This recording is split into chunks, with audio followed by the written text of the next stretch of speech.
আসসালামু আলাইকুম ওয়া রাহমাতুল্লাহি ওয়া বারাকাতুহু। আপনারা সকলে অবগত আছেন যে এটি শাবান মাস। শাবান মাসে কিছু করণীয় থেকে যায়, সেই জন্য শাবান মাস সম্পর্কে কিছু আলোচনা করব ইনশাআল্লাহ। সেই আলোচনার জন্য প্রথমত আলোচনা করব শবে বারাত শব্দের অর্থ কি, দ্বিতীয়ত শবে বারাতের উৎপত্তি কোথায় থেকে, তৃতীয়ত করণীয় কি, ফজিলত কি, 4 নাম্বার বর্জনীয় কুসংস্কার কি, সেগুলো আলোচনা করব ইনশাআল্লাহ। প্রথমে বলি শবে বারাত শব্দের অর্থ কি। শাব মানে রাত্রি, রজনী, বারাত মানে মুক্তি, অর্থাৎ মুক্তির রাত্রি, মুক্তির রজনী। এটা ফার্সি ভাষা। শবে বারাত এটি ফার্সি ভাষা। এর আরবি হচ্ছে লাইলাতুল বারাত, মুক্তির রাত্রি।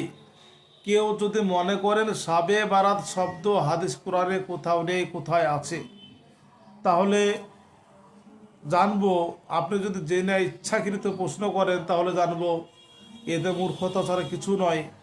কারণ হচ্ছে এটা ফার্সি ভাষা, হাদিস কোরআনে থাকে না। হাদিস কোরআন আরবি ভাষা। যেমন নামাজ, রোজা এ শব্দও হাদিস কোরআনে কোথাও নেই, যেহেতু নামাজ রোজাও ফার্সি ভাষা। আমাদের ভারতবর্ষে একদিন রাষ্ট্রীয় ভাষা ছিল ফার্সি, তাই অনেক শব্দই ফার্সিতে ব্যবহার হয়। তা শবে বারাতও তার ব্যতিক্রম নয়। শবে বারাত শব্দটাও ফার্সি থেকে নেওয়া হয়েছে, মুক্তির রাত।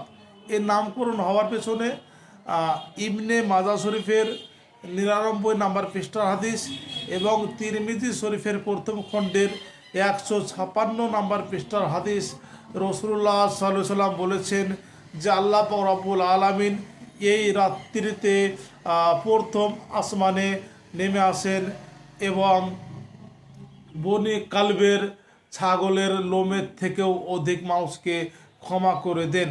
যেহেতু ক্ষমা করে দেন, এখান থেকেই ক্ষমা, মুক্তি, তাই লাইলাতুল বারাত বা শবে বারাত নামকরণ হয়েছে। এই শবে বারাতে করণীয় কি, এ সম্পর্কে আমাদেরকে জানতে হবে যে এই রাত্রিতে ফজিলত কি, উৎপত্তি কি। তো আগে উৎপত্তি সম্পর্কে বললে পরে বলা যায় রাসূলুল্লাহ সাল্লাল্লাহু আলাইহি সাল্লামের যুগ থেকেই এর উৎপত্তি, এর ইবাদত আছে। অনেক হাদিসে আছে। শবে বারাতের নামকরণ হাদিসের ভাষায় বলা হয় লাইলাতুন নিসফি মিন শাবান, অর্থাৎ শাবান মাসে অর্ধ রজনী। শাবান মাসের অর্ধ রজনী মানে মানে 15 তারিখটা অর্ধেক হয় 30 মাস যেহেতু, তাই সেই রাত্রিকে বলা হয় লাইলাতুন নিসফি মিন শাবান। এটাই হাদিসের ভাষায় বা হাদিসে এই শব্দটাই আছে। অনেক হাদিস থেকেই শবে বারাতের ফজিলত প্রমাণিত।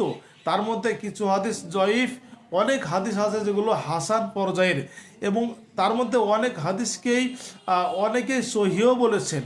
শুধু আমাদের হানাফি বলে নয়, এমনকি আলবানী রহমাতুল্লাহ আলাই, তিনি আহলে হাদিসদের, উনিও সিলসিলাতুন সহিহা কিতাবে 1140 নাম্বার হাদিসে বলেছেন হাদা হাদিসুন সহিহুন।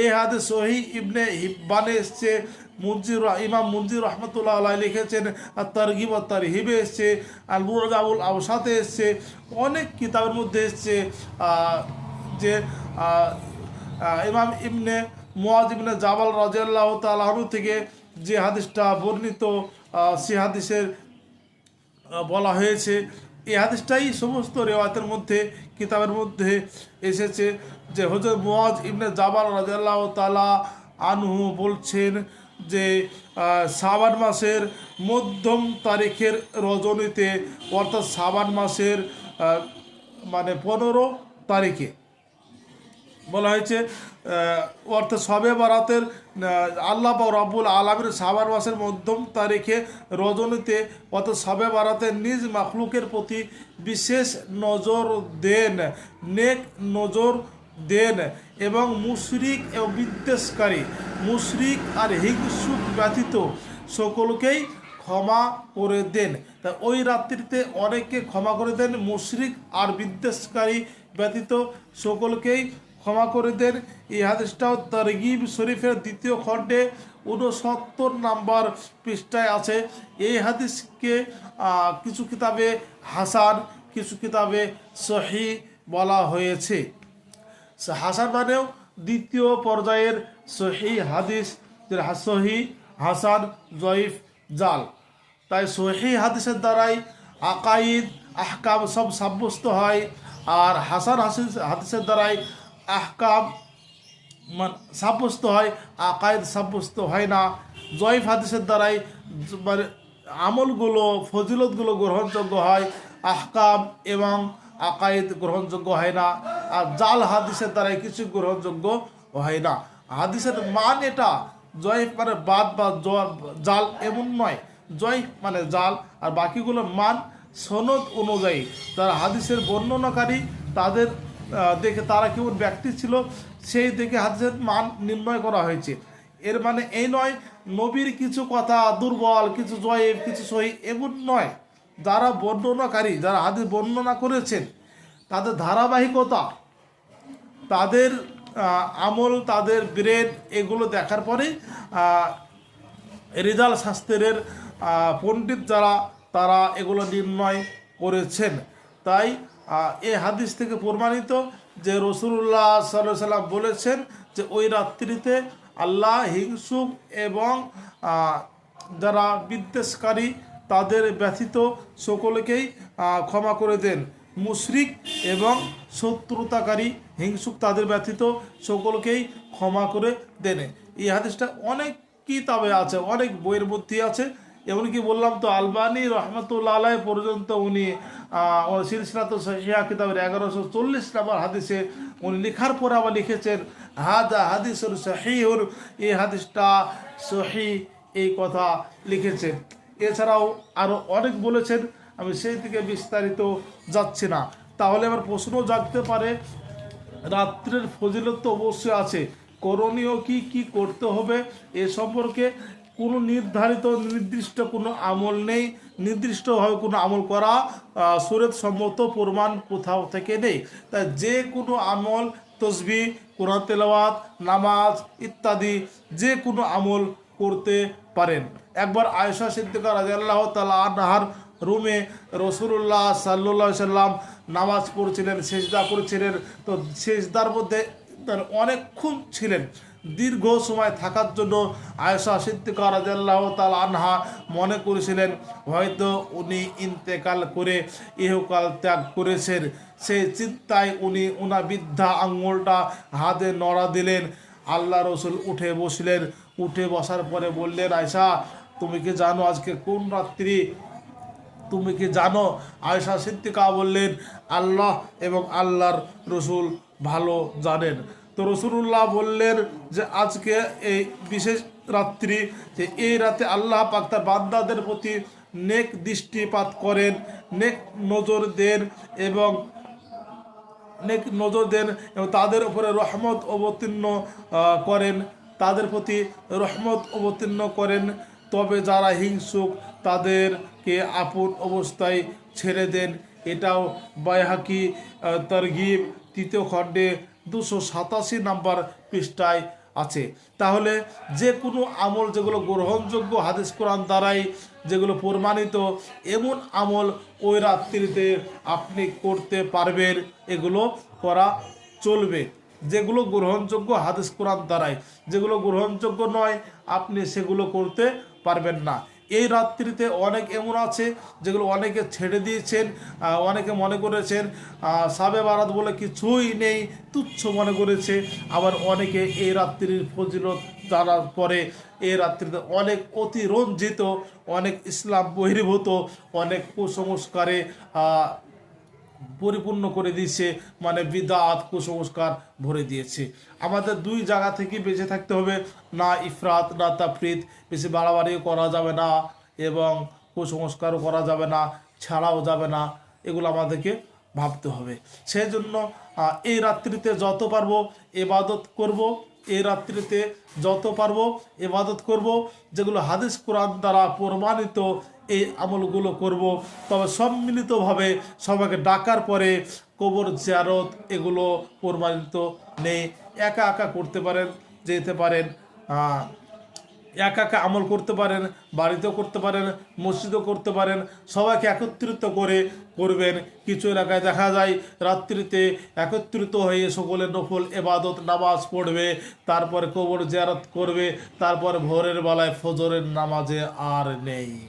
অথচ ফজরের নামাজের গুরুত্ব আরও বেশি, এটা নফল নয়। অবশ্যই ওই রাত্রির গুরুত্ব আছে, আপনি ভালো আমল করবেন, নামাজও আপনাকে পড়তে হবে।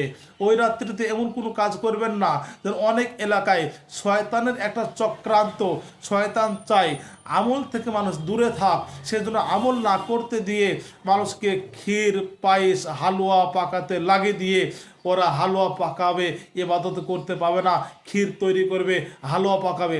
আপনি হালাল খাবার যে কোনো দিনে করতে পারে, খেতে পারেন, কোনো আপত্তি নেই। তা বিশেষ আমল মনে করে, সুন্নত মনে করে, মুস্তাহাব মনে করে ধর্মে নেই, তবুও ধর্ম মনে করে আপনি যদি আমল করেন সেটাই বিদআত হয়ে যাবে, নিষেধ হয়ে যাবে। অনেকে মনে করেন ওই রাত্রিতে আমাদের বাপ দাদা যারা মারা গিয়েছে তাদের রুহু বাড়িতে আসবে, এই মনে করে বাড়ি লেপা, শ্বাস দেওয়া, যেটা বলি গ্রাম্য এলাকায় ঘর লেপা এবং বাড়িতে আগরবাতি জ্বালানো এগুলো নিষিদ্ধ। এমনকি আমি তো একদিন একটা মসজিদে ছিলাম, 10 দিনের মাদ্রাসার ছাত্রসহ, সেখানে দেখেছি মনে হয়েছে ওই রাত্রিতে এত বাজি ফাটানো হচ্ছে, এত বম ফাটাচ্ছে লোকে, যে যে মসজিদে ছিলাম মসজিদের ছাদের উপরেও বম পড়ছে। নাউজুবিল্লাহ, আস্তাগফিরুল্লাহ। এগুলো একদম নিষিদ্ধ, এগুলো ফজুল খরচা, এগুলো করলে পরে আল্লাহ ভালোবাসবেন না। ফজুল খরচাকারীকে আল্লাহ রাব্বুল আলামিন ভালোবাসেন না। সেদিকে লক্ষ্য করে আমরা এই ফজুল খরচাও করব না, সেদিকেও আমরা যাব না ইনশাল্লাহ। এবার একটা কথা, যে রোজা সম্পর্কে, দিনের বেলায় রোজা সম্পর্কে 2টি হাদিস পাওয়া যায়।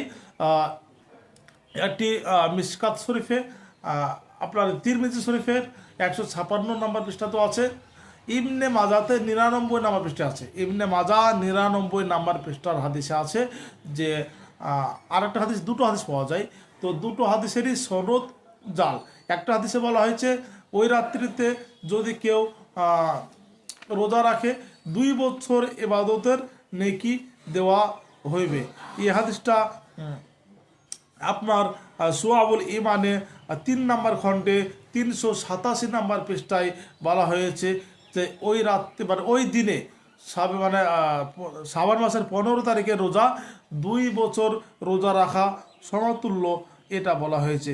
আর আরেকটা হাদিসে যেটা আমি বললাম ইবনে মাজার 99 নম্বর পৃষ্ঠার হাদিস, যে হাদিসটা বললাম সেখানে বলা হয়েছে যে এই রাত্রিতে অর্থাৎ হুজুর বলেছেন তোমরা শাবান মাসের মধ্যম রজনীতে ইবাদতের মাধ্যমে নিশি যাপন করবে এবং দিনের বেলা রোজা রাখবে। ইবনে মাজাহ 99 নম্বর পৃষ্ঠার হাদিস। এই 2টো হাদিসেরই সনদ জাল। সেজন্য পরামর্শ দেব যারা রোজা রাখবেন তাদেরকে বলবো রোজা 3টে রাখুন, 15 তারিখের আগের 2টো রাখুন, 13, 14, 15।